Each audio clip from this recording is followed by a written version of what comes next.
I'm Kyle Malnati, your host of the Calibrate Real Estate Podcast. At Calibrate, we exist to help people create generational wealth through real estate. My personal mission is to encourage, empower, and educate you by sharing best practices from business leaders that are proven winners. Broadcasting from the Mile High City, thank you for tuning in to another episode of the Calibrate Real Estate Podcast. Molly Branson from Arla, based out of Washington, D.C., is our esteemed guest today. Molly, you just had this amazing accolade that a few of our guests from time to time have shared, which is Realtor Magazine's 30 Under 30. Congratulations to you for that. What a huge, huge accolade. It's got to feel amazing, doesn't it? Thank you. Yeah, it was a goal of mine from the very beginning. So I just can't believe it actually happened. And here I am. Well, let's talk about that. We've actually had more than a few 30s, myself included, that had that as a goal for a multitude of years before it ever actually happened. How did you originally come to find out about the 30 Under 30 honor? And is it something you ever actually wrote down as a goal, or did you ever talk to any other 30s and say, like, how'd you get that, or how did it work out for you? You know, looking back, I probably should have talked to some other agents who won 30 Under 30, but the only reason why I knew about it is right when I got my license, got the Realtor Magazine, and, I was licensed in, I think, May or June. It's when that issue went out, and I just read all of their bios, and I was like, wow, this is, who I want to be, and kind of modeled my idea of what a realtor should be after that, and definitely wrote it down daily for a while. Yep. That's so cool. And I think that it's a great reminder to all of our podcast audience out there that we all need mentors, whether they're quite literally in your office, or they could be a virtual mentor. They could be a mentor from afar. It could be an author or, a realtor from Realtor Magazine that you read an article about. Anyone that gives us that intrinsic motivation to do better, to succeed more. I think that's the most important thing about something like 30 Under 30 is it gives people hope. It gives people sort of a compass, a direction to really focus in on. And that's what it did for me, for sure. All those years ago, I actually trained under and worked for a 30 Under 30 in 2005 when the magazine was only like in its fifth year of doing 30 Under 30. And I helped him do his write-up, and he was given the award as a 27 or a 28-year-old. And I was like, man, I was 22 and I felt like that's such a cool accolade. Like, that's gotta be something that I strive for someday. And in the next 6 years, next 7 years, I kept striving for it, and got to the point where my production was there, got to the point where I felt like the storyline was there. And then I applied and didn't get it. And then, all right, so I applied again the next year, and then the storyline really was fine-tuned and honed in, and actually got me the honor. And so I think that's also another message too, is not everybody gets that honor on the first try. And I think Molly, you would attest to that as you start to get to know some of the people in our alumni group. And as you hopefully attend different reunions and things of that sort, you're going to start to see some people have applied 5 and 6 and 7 times before ever actually getting the honor. So it's a pretty prestigious group, and congrats again to you for being a 2021 honoree for Realtor Magazine. That's pretty fun. Thank you. I appreciate it.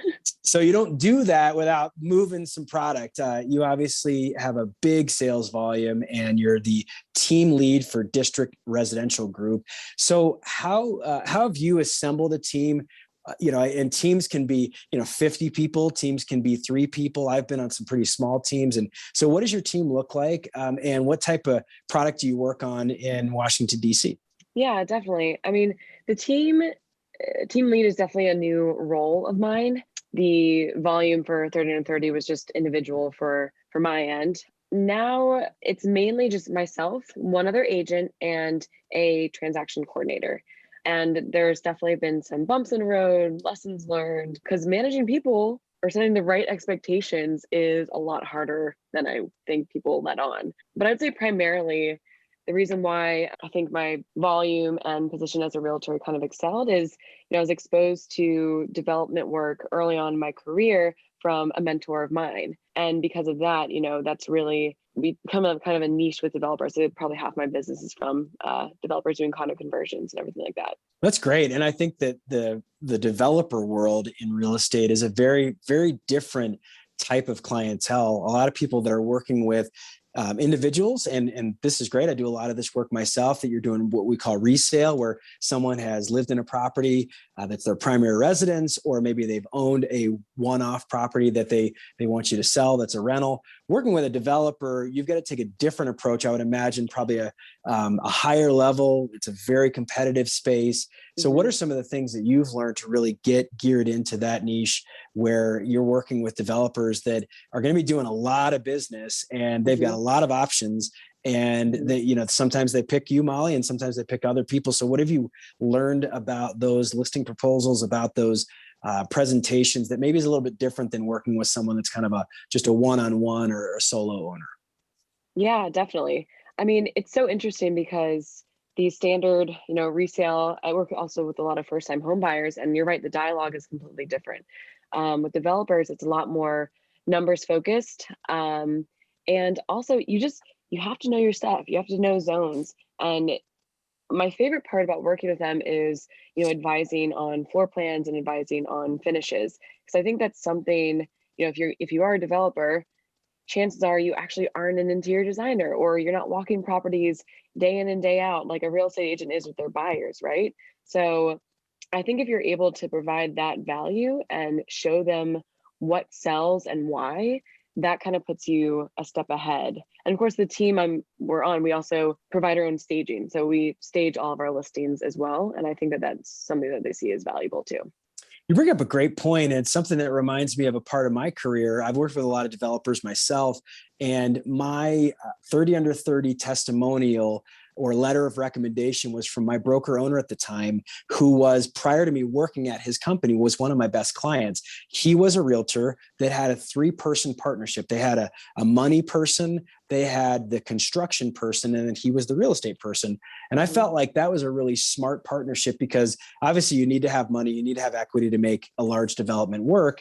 You obviously have to have someone who understands how to execute on the construction side, but so many developers sort of lack that real estate experience of doing the one-on-one sales and walking a lot of property. And I felt like their condo conversions that they would do, and these are 20 and 30 unit buildings that they would convert to condos that used to be apartment buildings. Those condo conversions were some of the better, well thought floor plans, and they would combine some units. They would take space out of common areas and move different things around.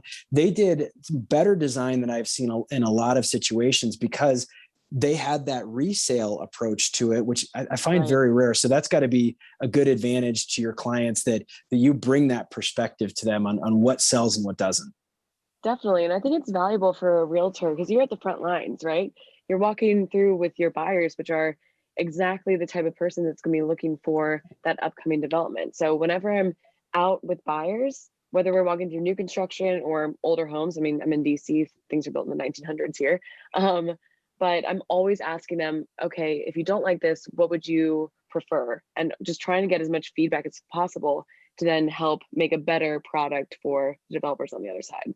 So going back to maybe before you actually worked in the real estate industry, I read in the REALTOR Magazine 30 under 30 issue that you were a competitive swimmer in college. And I love competitive swimming. I did some swimming. I never did it in college. But our kiddos, my wife and I have 3 kids that are, we've got twins that are going into 5th grade, and then we've got a 6th grader, and they all swim competitively. And competitive swimming is a very different kind of animal. If you've not ever thought about this before, if you've never really been a part of a competitive swim team, you're on a team, but you're very much doing an individual sport.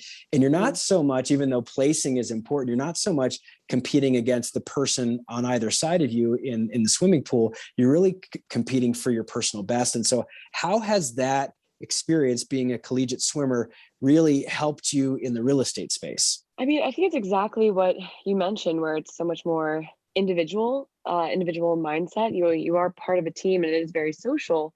But when it comes down to it, you're the only one you can rely on, So I think in terms of anything in the business realm where, you are the one that has to make the decisions, you're the one who has to make the calls, you can't really fall back on anybody else. It's kind of that mentality where, you're the only one in the pool who can make this happen.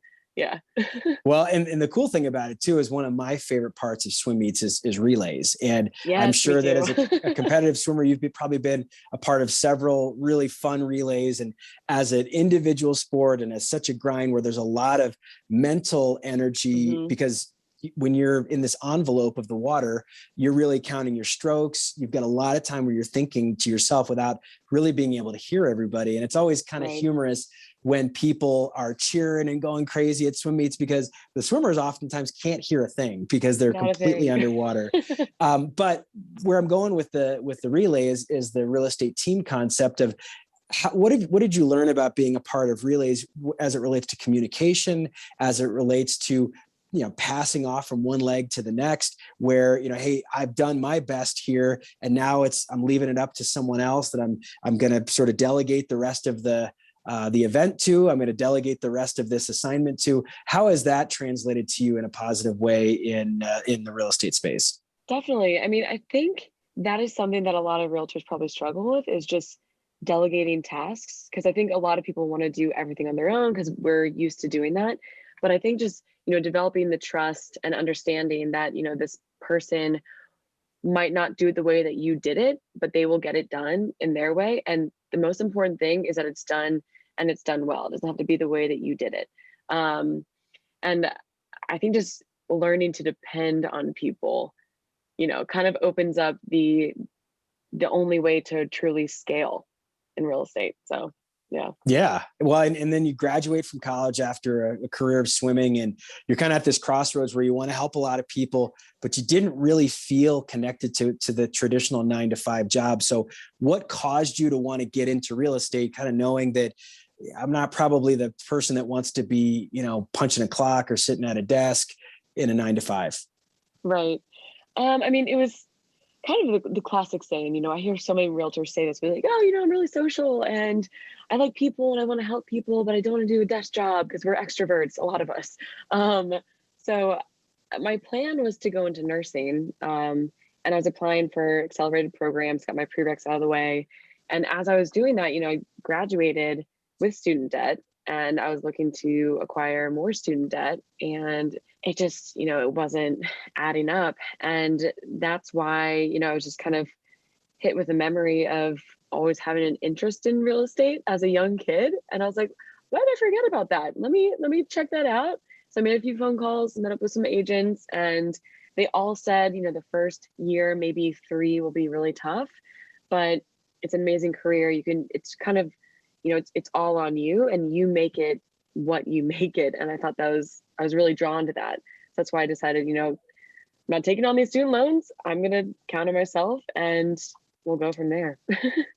Yeah, the college debt crisis, there's a lot of different thought leaders that talk about that, is really one of those things that I have felt like this, and I paid off all my student loans years ago, and was able to do that through the blessing of being in a commission-based job, Right. or career. And I often find and feel like you sort of are like trying to dig yourself out of a hole, but the hole keeps getting bigger. And that's one of the traps of any type of profession that requires a lot of education, is that you spend a lot of money before you get to make any money. And I think of my buddies that are doctors or attorneys that, they're in professional, they're doing their profession for quite a long time before they're really, really making good money. And that's the cool thing about real estate, is we've got this pretty low barrier to entry. I mean, obviously you've got to get a license, you hope to have some training and some classes, but it's really not that expensive. And when was it, Molly, when you first felt like, okay, I've made it, and this isn't just something that's kind of a fleeting thought or idea? I really feel like, whether it was year 1 or year 2 or year 3, we're like, this is a career that's actually going to last more than just a few months, which a lot of realtors burn out and fizzle out within the first couple of months. Right. I mean, to be honest, I still feel like I have a long way to go. That's good. It's very honest. Yeah. That's good. Right. And looking back, the first year, I think I did maybe 3 rentals, and it was really tough. That was an interesting period. I definitely learned a lot, where you kind of have to, focus on your own strengths, and you're going to get a lot of advice, but kind of pushing all that advice aside and focusing on like 2 or 3 things mainly, or else you're just going to be, in too many places at once. You're going to get nowhere. But probably wasn't until year 3 when, I always went in knowing that I wanted to do this for a long time. And even during that first year, I was like, you can do it, keep going, keep going. But probably until year 3, I was like, all right, we're doing well enough where I can, I'm confident that this is actually going to keep on happening. But yeah. The proof of concept I often find does happen about 18 months to 36 months. It kind of depends on what market we're in and what level of success someone had, if they're starting right out of college or right out of high school, or if they had a sales career before. And a lot of those factors just depend on the person. But you're right, it really takes at least 2 years, I feel like, for someone to feel like, all right, this is a profession that I can actually continue to excel in. So I appreciate that humility that you're like, I still don't feel like I'm out of the woods yet, because it is this very contradictory thought process where like, well, I've clearly succeeded and I've had people that have constantly hired me, but at the same time, I don't want to ever become complacent. And I think that's what really drives people to become excellent at their profession. Yeah, I think so too. I mean, and that's why people will ask me, oh, like, what's your volume for this year? Where are you at? And I just try to focus on what I have going on at the moment and in the future. And then I'll count when I'm back. I know my real estate coach would be like, you have to know your volume, you have to hit your goals. But, it's, if you do reach a certain number, I think people do get comfortable. And I just think it's really important to, wake up every morning and feel like you're back in year 1, hit the pavement, get running.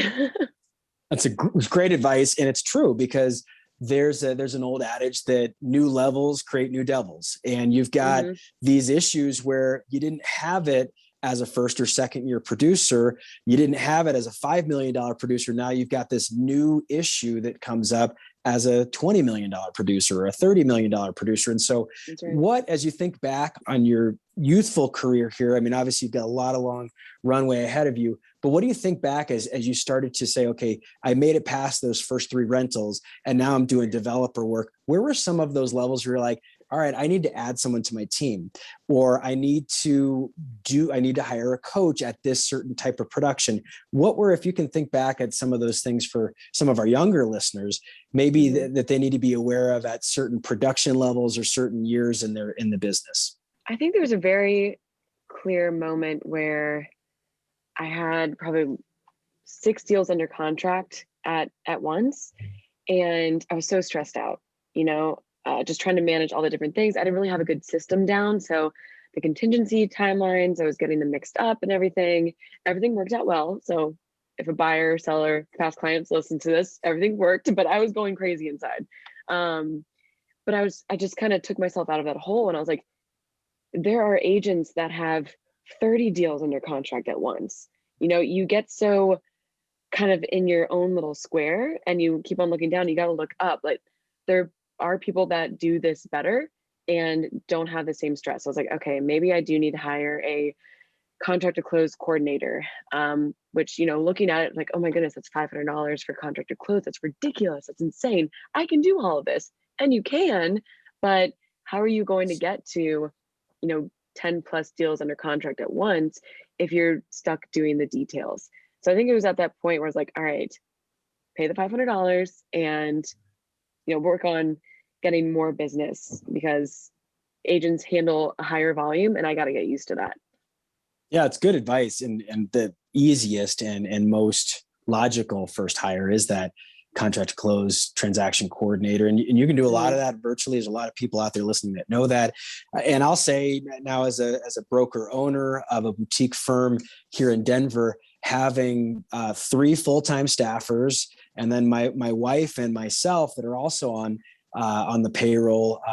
And then you think about an office lease, and you think about all these different things. You're like, holy cow, I would have never conceived of that in year 2 of my business, where I was just trying to get my next listing. And we're always thinking about the next lead generation, but you start to think about the overhead that you start to create as you build a real estate team. And as you realize that this is going to become a much bigger thing than just you. And I think that's important for a lot of agents to realize, is that you can be a solopreneur. You can be, I'm going to just kind of do everything and I'm going to know every single detail.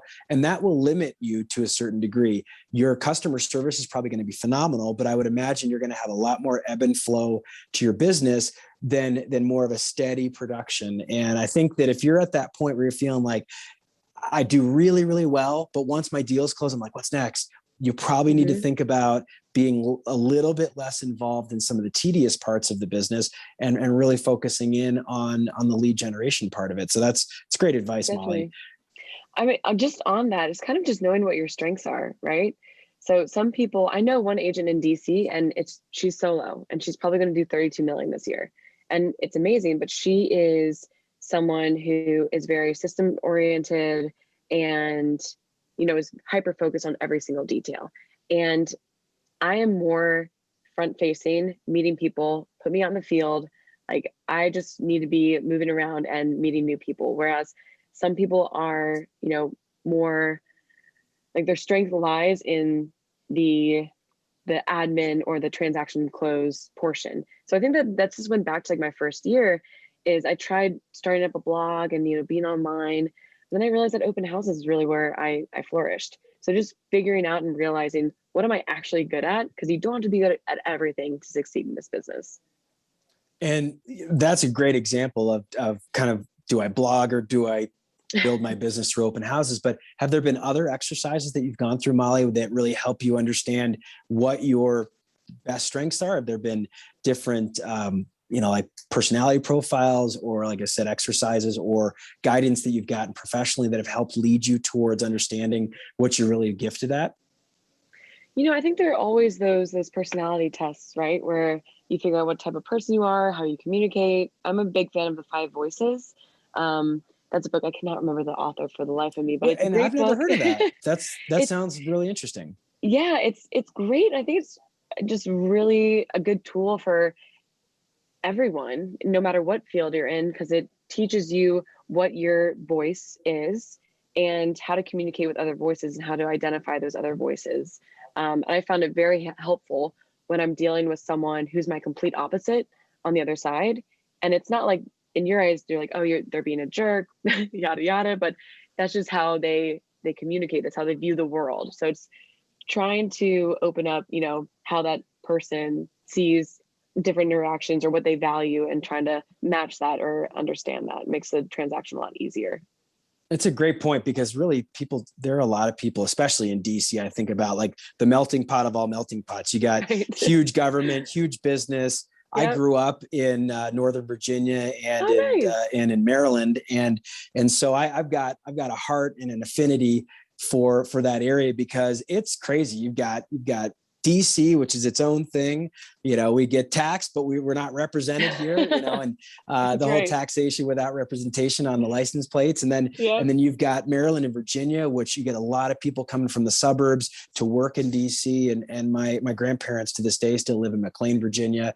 It's an incredibly active area, and there's so many people, foreign and domestic, that are in that area, that you really do have to realize that, like, just because I grew up this way or had these experiences, it obviously is going to be very different for a lot of my clients. You might be serving people that are moving to America for the very first time, but are very affluent. They may only be here for a few years because they're somehow connected to diplomacy. And it's a great reminder that I like to say that some of the best realtors that I know are really kind of chameleons. They say, okay, what's the environment? What's the room here? I'm going to read it and not be fake, be authentic in your own skin, but still like try to match and mirror what your client needs for you. Right. 100%. You nailed it. Because everybody is I think the whole goal is to make the other person comfortable. Whether that's, through negotiation or just when you're onboarding a client. And, some people aren't comfortable if I'm extremely nice, and some people are really comfortable if I'm extremely nice. Like, it just figuring out how you should present. And you're right. You do have to be a chameleon in order to effectively, get things done, I think, in this job. Yeah. And like we said earlier, when you're working with a developer or a single family Right. homeowner or someone who's buying multifamily property, like is a lot of the work that I do here in Denver, they're all going to have very different mindsets and different reasons that they're going to buy real estate. One could be very, very emotional. The other could be super pragmatic and like just bottom line focused. And then there's sometimes a combination of the two. So it's very, I think that's the most important thing as you evolve as a realtor from your first couple of years to then, really making this a career, is that you've got to be able to have a couple of different tools in the tool belt. You've got to have a couple of different arrows in the quiver to make sure that you can kind of use these different strategies with different clients. Right. And it only comes with time and it only comes with practice. People ask me, well, how do I know how to effectively communicate, or how do I know how to make this person comfortable? I'm like, you just got to dive in and see what happens. And you're going to make mistakes, and that's okay. But it's those dialogues that you've got to continually practice and just be in the field. Don't hide behind well, for me, that's what I realized. I couldn't hide behind the, keys of my keyboard where I was trying to interact with people, but you need to actually be present in those conversations in order to learn. Yeah. And the mistakes part of it, I think, is really important for our podcast audience, because a lot of times they're hearing from someone who's achieved some great things. I mean, you're, on the cover of a national magazine that goes out to 1.5 million realtors. I mean, there's a lot of other people that see, I mean, if you think about it, the realtor audience is a huge audience. And to do that under 30, I mean, that was one of those pinch me moments for me where I'm like, this is a crazy, like, very, very narrow window here. There's less than 1,000 people that have ever gotten the 30 under 30 honor, because we've had 21 classes, 30 people. You can do the math, less than 1,000. And there's 1.5 million realtors and growing. And then that doesn't even include all the non-realtor licensees that are out there, which is probably double that amount. So, it's this huge accolade, and people will be like, Molly, just helicopter dropped her right off of the top of a mountain. No big deal. She's always been successful. Let's talk about how that's not necessarily the case. And obviously, let's share some things that haven't gone so well, or some learning experiences, as I like to call them.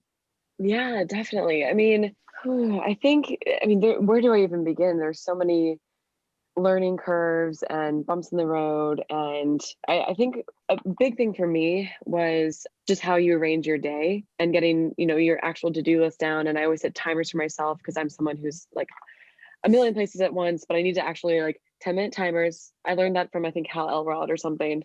Because I would, in real estate, your day can just fly by and you're like, what actually happened? I've been talking to, different buyers and sellers, but what has actually happened today? So I think that, during that first year, especially, a day would fly by and I was like, okay, I wrote all these letters, but what do I have to show for it? Nothing.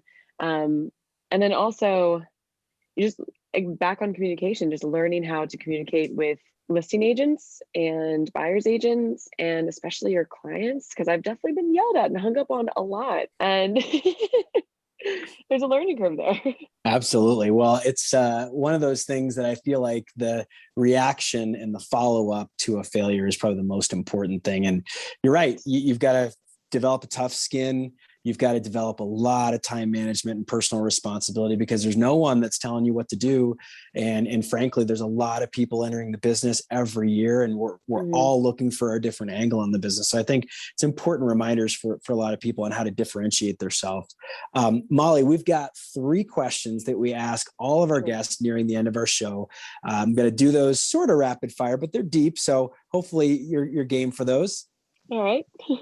Competitive spirit at heart. I'm sure you'll be fine with these. So the first question I always ask is sort of a segue to the last piece of advice that you gave. And it's an homage to our brokerage in Denver, but also the name of our podcast, Calibrate Real Estate.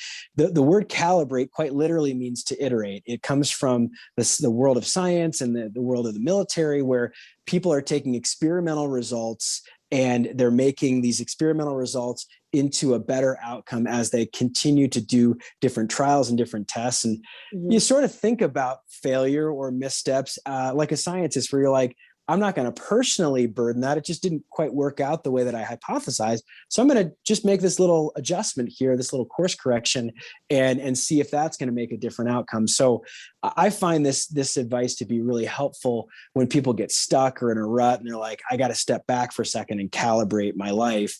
And so what do you do maybe on a daily or weekly basis that are some rhythms or routines of your life that make you feel like, okay, I've got to kind of calibrate things and make sure that I'm adjusted here and focused on the outcome? Yeah, definitely. I mean, I think I got two answers for you. Number one is probably what I do on a daily basis. And the older I get, honestly, I know 28, so old, but the older I get, the more I appreciate routine. And it's so important to get a good routine down. In the morning, just breaking a sweat in some manner, whether it's like 20 push-ups in your living room or something, just getting that heart rate up first thing in the morning. And then I've just found, because we work 7 days a week, and it's easy to get bogged down, and sometimes people are mad at you and you're trying to fix that. But I think it's important, and this might sound cheesy, but to just write down a couple of things what you're grateful for in the morning, and you'll just realize that it's not so bad, and I think that kind of like changes your outlook for the whole day moving forward. I've been doing that for a while, but I think the exercise first thing, what you're grateful for, and then knocking out your to-do list the night before, that really just helps you wake up with a clear mind. It's probably the last thing you want to do after a long day, but you always got to fight for that future self, because you're the only one that's going to do it. No one else will. Second thing was just kind of what you touched on. And this is more situational, but if you are going through a bad experience or, made a mistake, write that down and keep that logged somewhere, because chances are you might run into something similar again, and you don't want to forget what you learned. So I keep, just a Word doc on my computer, lessons learned and just bad experiences that have happened over time, just so I can remember them and then hopefully never do that again.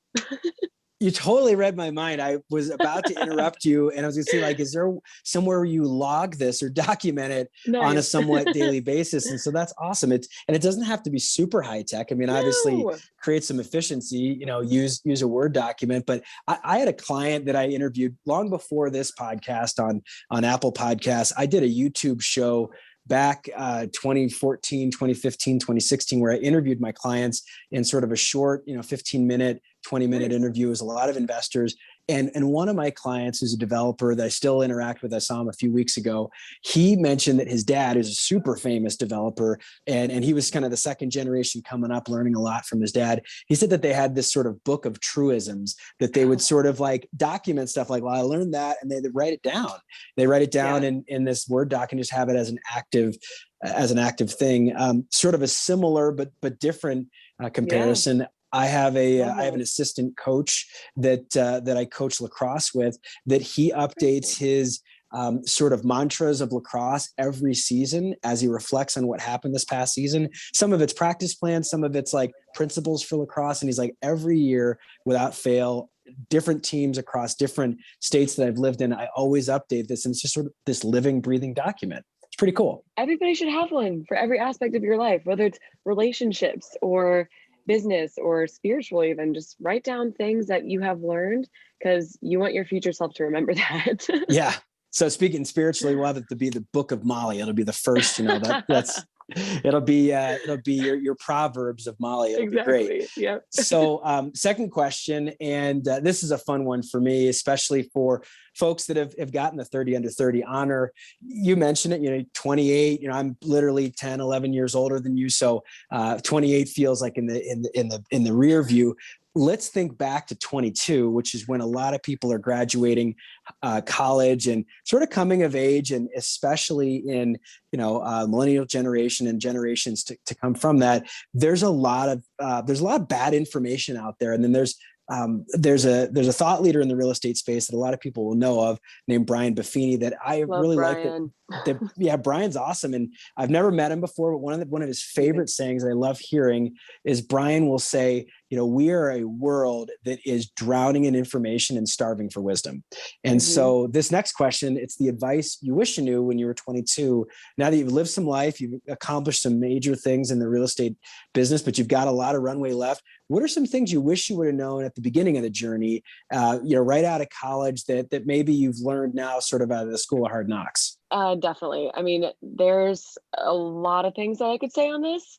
I think One of them is just kind of try to silence the noise, because as soon as you get your real estate license, you're going to get hundreds of phone calls for people to sign up for some sort of lead machine subscriptions, and especially if you're not making a lot of money, you're not making any money, that can really, drown you. So I think just try to silence the noise and focus on 2 or 3 things that are low cost, like open houses or writing letters or picking up the phone and calling. Those are the things that can really propel your business and just create a consistent flow, but also create, that dialogue that you need to practice. I think just some wisdom tidbits to keep in mind as you do, get some clients and get some volume under your belt is, number one, don't ride the emotional wave that your clients are riding or the other agent is riding. You got to be the calm in the storm, or else things will explode. I find that a lot of times when deals fall apart, it's because people get too emotional. And I think as agents, we're supposed to be the buffer there, and don't necessarily relay that to the other agent, like absorb the buffer and keep it rolling. Great advice. One of my developer clients, this is a decade ago, probably right after 30 under 30 for me. I remember him saying, and he was working as an executive director for a nonprofit, but did development prior to that. He said, Kyle, I've worked with a lot of real estate agents. And he's like, one of the things I want to encourage you to do is be an emotional shock absorber for your clients. Don't absorb that, but don't let that become, the way you present to the next party, because sometimes they're just going to like unload on you, and it's not a you thing. It's them dealing with the issue. And that's advice I still need to hear today after 17 years of being in the business. Yep. It's crazy. So, and the second thing is, don't hold on to bad news. I found early on, I'd be so nervous to talk about something bad, whether it's the price was too high or they really disagreed with the home inspection, response. And I would hold on to this information, and holding on to that, the more time you wait to explain it, the worse it's going to be. So don't be scared to talk about something that's controversial. You got to get that rolling as soon as possible. So yeah, that's important as a newer agent too. Well, and that's important for anybody in any field, in any relationship. Sure. That the best time to share bad news is right now, and probably yesterday. It's right now. And I can think of an agent that that works at our company that was he was on the commercial construction side before he ever became a real estate agent. And he's like, man, we deal with a lot of problems in that space, and I learned at a young age, at a very early point in my career, that you got to share bad news right away. Do it in an honoring way. And I had a deal earlier this year with a bunch of attorneys where there was a contractual like nuance, and I was like, guys, I wrote this in there thinking this, and it ended up being that. And I wanted to just share that with you. And they said, one of the things they teach us in law school, and then as young attorneys, is that if you have a situation where, there's maybe something that was omitted unintentionally from the contract, you share that with your client right away, and you figure out the strategy on how to deal with it going forward. And I was relieved. I was like, oh my gosh, I thought I was going to totally get berated by these really smart guys. And it was really relieving to hear that. And that's usually how it goes, is you are relieved once you get that off your chest.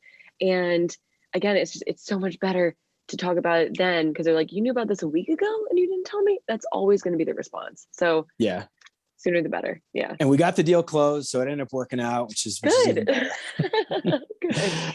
All right, final question, Molly, and it's actually a derivative. It's a follow-up to that last question, the Dear Younger Me question. So I was interviewing one of my career coaches way back at the very beginning of the show in episode 5. We're now over 180 episodes, and this guy's name is Chris Oakley. And when I asked the Dear Younger Me question, he said, Kyle, I was actually in a mentoring group in my 20s. So with a bunch of guys, it was a kind of a men's group. And that we were asked to read a book called The Principle of the Path by an author named Andy Stanley. And in that book, and I actually have a copy with me here today, in that book, the exercise for all the readers was to write your own obituary. Sounds super morbid, right? Like, oh gosh, like how do you even do that? But the whole thought process was, let's think of the end and keep that in mind, and start with the end in mind, just like Stephen Covey says. So if you were to have someone that was really important in your life that had to deliver a eulogy, which is maybe a little more personal than an obituary, what would you want to be remembered by? Hopefully it's decades from now, but what would you want? What would you want them to remember you by? And oftentimes it's things that are maybe a little bit different than what we see in the business world that we want to be remembered by. Definitely. I mean, and part of me hesitates to say this, but I'll just go ahead and say is I want to be remembered as making everyone's day a little bit better, just through any type of transaction, conversation, any interaction that you have with me. I just want you feeling better about yourself, about the day. And the reason why I pause about saying that is I feel like, especially as a woman in business, if you're considered nice, it's not always a good thing. But I do appreciate when people are kind and uplifting.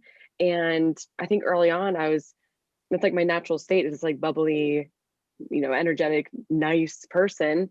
And I think that other agents saw it as, oh, she probably won't be a good negotiator, something along those lines. But now that I have the volume to back it up, thank you very much. You can be nice and a boss. So well, and I'm glad you used that word. And so I'm obviously a husband right. to a woman that has been very successful in business. I'm a father to 2 daughters. And so I find it, and as a guy, maybe I can be a little bit more sort of distanced from this thought, but I want to dive into it a little bit more, Molly, is that people describe A-listers as a boss. Like that's a hashtag, right? Mm-hmm. And sometimes that can be like, I've heard at times described of certain females that I really care about is that they're bossy. And then you think of like titles like The Devil Wears Prada. And it's like, all right, to become, this super successful person in the fashion industry, you had to be a devil. And it's like, so what is that about maybe the female psyche or our society where there's sort of this, like, if you're too nice, you're going to be just rolled over, flattened, like steamrolled over, in negotiations or whatever, versus like, if you get what you deserve and you earn what you get. And that's the beautiful thing about the real estate industry is we eat what we kill. I mean, that's the way it works. And it's a very pure business because we're rewarded for our efforts, maybe not right at that time, but eventually we are. So why is it that mentality of like, I'm going to go out there and get me some can sometimes be sort of a negative thing. And you've got this weird polar opposites of like, I don't want to be too nice. And I obviously don't want to come off as this kind of raging crazy person. And I feel like in the female sense that maybe that's a little bit overemphasized. Am I going somewhere with that? Yeah, definitely. I mean, I think it's interesting because you don't necessarily, we picture someone who is top dog. You don't necessarily picture someone who's likable. It's leadership, not likership. You know what I mean? And I think that there is some fear, at least, and granted, I'm just speaking from my own experience, not trying to put this on every single woman in any business, but I think that I'm worried that people won't like me as much or want to work with me as much if I am a, straightforward, hard person. So I think that's why growing up, I always had to like flower my language, but who at this point knows if that's just society or just, who I am as a person. But I think that, initially when I was looking at the 30 under 30, I was like, wow, like I bet I just have to become like harder and, less likable. And what I've realized is that that's not true. And it's kind of what I touched on earlier. Things are so much easier when you make the other side comfortable. And that's not when you're yelling at someone's face and trying to get yours. It's such a better experience for both parties and ends up like you have to lay down the law sometimes. I'm not trying to say that that's not part of this job, but you can be this person that still leaves a good taste in someone's mouth and get it done. But it's a tricky subject. You know what I mean? Well, and as a guy, as a business owner, as someone who's been regarded as a top producer over years throughout my career, it's something that I'm working on constantly because I'll leave a conversation and say, like I said that kind of intensely, or I felt like, and that's okay. yeah, it is okay sometimes. And then there's other times where it's like, no, I probably need to maybe work on my cadence a little bit and try not to, am I coming into a conversation sort of wearing the last conversation on me still? And that client's like, Right. this person's like, stressed out right now. And Mm-hmm. why is my broker like, agitated at this, or the other realtor on the other line, like, what's up with you, man? What's Yeah. Yep. or gal. So it's a great reminder for all of us. Like I said, it's a book that I'm actively reading right now, The Principle of the Path by Andy Stanley. That exercise, one of the things that I share with a lot of our guests, Molly, is that Chris Oakley, my coach that I interviewed in episode 5, and he suggested that book, he tragically passed away a couple of years ago. And it was one of those things that your first answer to the question was one of the things that he made me feel like. He always made me feel accepted. And one of the things I shared with my wife when I learned about Chris's passing was that Chris always believed in me. And regardless of whether I took every piece of advice of his, like I felt like every interaction I left with, he was like, you're going to be able to do this. And it was always up to me, to instill some of the coaching that he had given.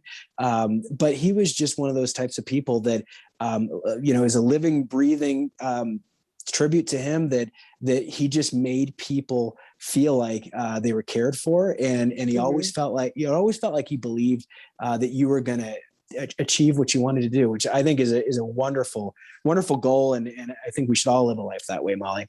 Definitely. I mean, even if you are, let's say you're a listing agent, you have 30 offers on the house, who do you want to work with? And that's what I've kind of realized is people actually do, even the agents that tell me, I'm not in this industry to make friends. I'm like, you're going to be my friend by the end of this. I'll tell you what, because it's such a better experience. And the bumps in the road that you will hit if you're with someone who, is an effective communicator. I'm not just saying, oh, nice, but, won't explode on something small or make a big deal, something bigger than what it actually is. Chances are that deal is actually going to go through. So I've definitely experienced where agents know that I'm calm and I am friendly and I will get the job done. That's definitely helped instead of hindered over time. So, and the real estate world's very small too. If you burn a bridge, you might not be able to cross it down the road.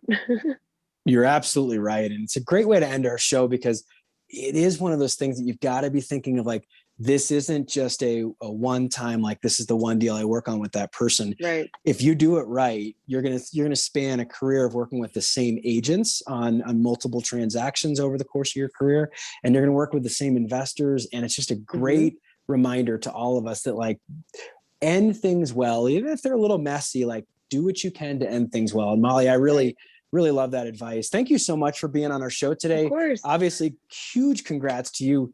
2021 Realtor Magazine 30 Under 30. I mean, that's something that no one will ever take away. It's something that is a huge honor, huge recognition. You're a part of a really cool sorority, fraternity, whatever we want to call it, networking group, mastermind group now. And Great. I'm just so excited to get to meet you at some point personally. We're doing it digitally today, but I'd love to meet you in person. And thanks so much for blessing our audience. If someone's in DC and needs a top-notch realtor, how do they get in touch with you, Molly?